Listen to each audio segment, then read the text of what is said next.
We are from fan মোটরটা সাধারণত এরকম থাকে।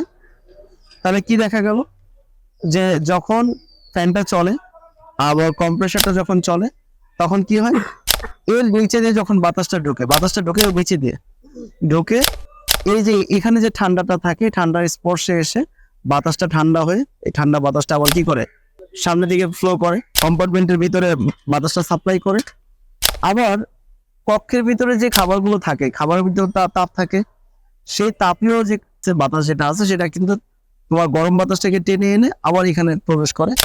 এইভাবে সে কি করতে থাকে, এয়ারটাকে সার্কুলেট করতে থাকে। তো নন ফ্রস্ট রেফ্রিজারেটরে দেখা যায় যে 6 ঘন্টা পর বা 8 ঘন্টা পর এটা পুরোটা কি হয়ে যায়, বরফ হয়ে যায়। তো বরফ যদি হয়ে যায় তাহলে এয়ারটাকে সার্কুলেট করতে পারবে? হ্যাঁ, সার্কুলেট করতে পারবে। এই জন্য এটা কি করে, ডিফ্রস্ট টাইমারের মাধ্যমে 6 ঘন্টা পর পর কি করবে,